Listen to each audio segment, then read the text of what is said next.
Hey guys, Mr.B here. So today I've got a 2004 Chevy Blazer. I'm going to use this as a great example of how to diagnose a bad heater in a vehicle. The heat does not work in this vehicle. So I'm going to go ahead and use this as an example of the things that I look for when diagnosing why the heater doesn't work. So the way that a heater in a car works is you've got a couple of coolant hoses that run into the firewall right there. Coolant circulates through the heater core behind the firewall inside the dash, and then it circulates back into the engine. It's basically like a miniature radiator inside of there, and as air rushes past it, it of course heats up because there's hot coolant going through there, and that's what ultimately heats the passenger compartment. So the first thing I like to check for is whether or not the coolant level is full. In this vehicle, we've got our coolant reservoir right here. So I'm gonna check that first. You can open that cap really at any time, and there is, of course, coolant in there, and it is full. Now, you don't wanna just check the reservoir. You also wanna check the radiator. Sometimes the coolant in the radiator could be low and not low in the reservoir. Never, ever open a radiator cap when the engine is hot. This vehicle is cold. I haven't started it yet, so I'm just going to go ahead and pop that loose, turn it to the left. I have to push down on the cap a little bit. And we've got plenty of coolant in that radiator, so the coolant level is good. The reason why I like to check the coolant level first is because if you are low on coolant, it might be to the point where the engine doesn't quite overheat yet and throw the check engine light up or a warning light on the dash. It might not be quite low enough for that yet, but it might be just low enough to where coolant doesn't circulate through your heater hoses to your heater core. I've seen that happen before where there was a coolant leak on some vehicle. I've seen it on many vehicles where there's a coolant leak and the coolant level's low, and then the first telltale sign of that low coolant level is that, oh, now the heater doesn't work. So our coolant level is full, so that's good. That tells me that there's coolant getting to that heater core. The other thing that I like to check too inside the car is whether or not the vehicle is switching back and forth between air conditioning and heat. So I'm going to show you guys what that looks like. So with the key on, engine off, it doesn't even have to be running. What I like to do is turn on the fan, right? So you want to make sure the fan works, right? If the blower motor doesn't work, then of course the heat won't work at all. Sometimes people complain, oh, my heater doesn't work, and they don't really tell you whether or not the fan works. So I'm just gonna go ahead and test that. And all of the speeds work. Obviously you wanna make sure that the vehicle's not on air conditioning. So I've got it set so that the air is rushing right towards me right now out these vents. And then what I like to do is I like to change between heat and air conditioning and listen for a change in tone in the way that the air flows through the vents. What that's going to tell you is whether or not the door, the mode door inside of the dash in the ductwork is switching back and forth between air conditioning and heat. If you don't hear that change in tone, then that tells you that you might have an issue with your mode door inside the dash. On newer vehicles, it's electronic where there's an actuator that turns the door back and forth. Some vehicles, some older vehicles, they are cable driven and the cable might pop off or even the door might even break. So I'm gonna go ahead and turn this dial and see if I can hear a change in tone in the way that the air flows through the vents. And you might not hear it on the video, sometimes it's kind of subtle.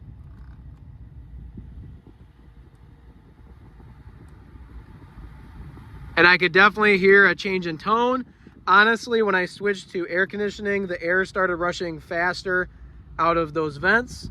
So I'm gonna go ahead and switch it back to heat and see if it changes.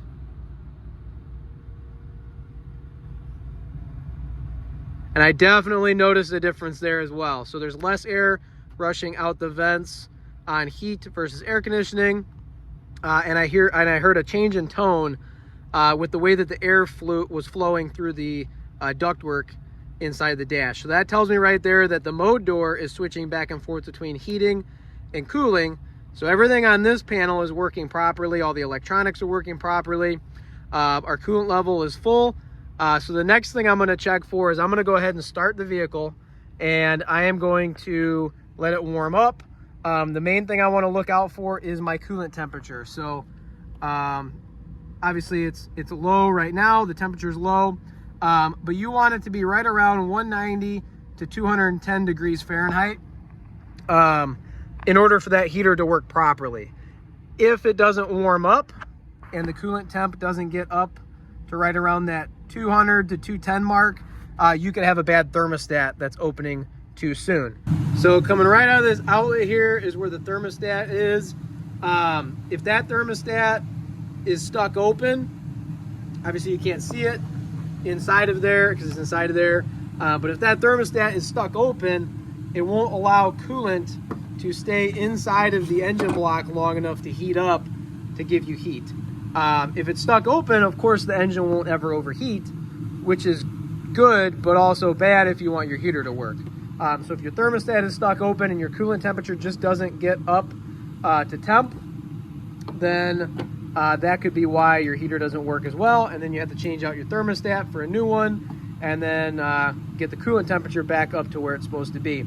On some newer cars, if your coolant temperature is not in the right range, sometimes it even throws a check engine light up on the dash. Now, if you did not have a coolant temp gauge on your vehicle, or even a working coolant temp gauge on your vehicle, you could go ahead and get a temperature gun and just point the laser at the area where the thermostat's at and check that coolant temp after the engine's been running for about 10-15 minutes. Obviously this engine's cold, right? I haven't had it running yet to warm it up, and right now the coolant temperature is right around like 60 degrees.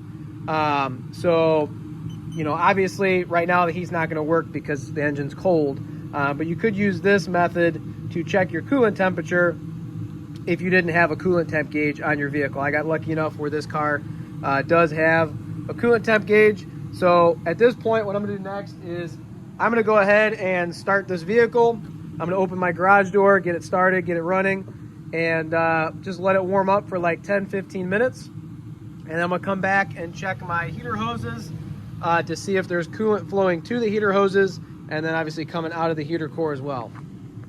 All right, so I'm back at the car. It's been running for at least 20-30 minutes, and our coolant temp is hovering right around just below 150. So that's not great. The coolant temperature should definitely be up a little bit higher. There is some heat coming out the vents, but it's not as hot as it probably should be.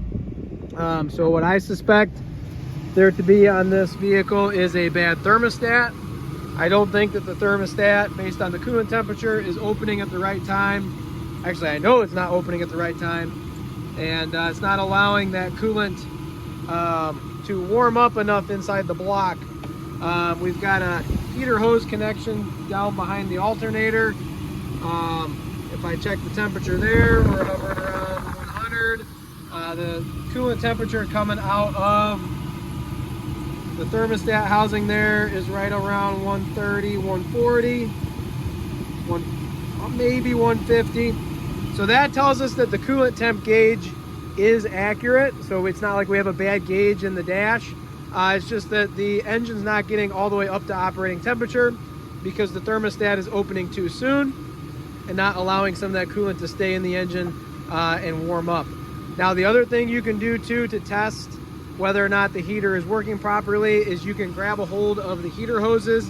If one is like scalding hot and the other one's not warm at all, that tells you that your heater core is clogged, in which case you would have to unclog it by removing the heater hoses off of the firewall, and you could take a garden hose and flush water both ways through that heater core, one way versus the other, until you get clear liquid coming out of both ends, and that right there would tell you that then your heater core is flushed out. You literally, like I said, just grab a hold of that heater hose.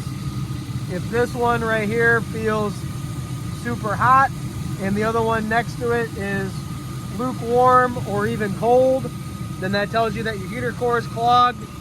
Heater cores do clog over time just from natural wear and tear from the coolant and you know, deposits that form inside of there. If you ever use stop leak inside of your radiator, it will actually find its way very easily to your heater core, and it will clog your heater core, and then your heat doesn't work anymore. So, okay, yeah, it stopped your leak temporarily, but it also clogs your heater core, and it's very hard to get stop leak out of a cooling system, so I recommend to just never use it. So on this vehicle, I would say that it's possible that the heater core is clogged. One hose was warm, the other one was not really warm at all. But before I even try and flush out that heater core with a garden hose, I'm going to replace the thermostat on it and then get that coolant back up to operating temperature and see if the heat works perfectly fine after that. So if you guys found this video helpful, please go ahead and like and subscribe.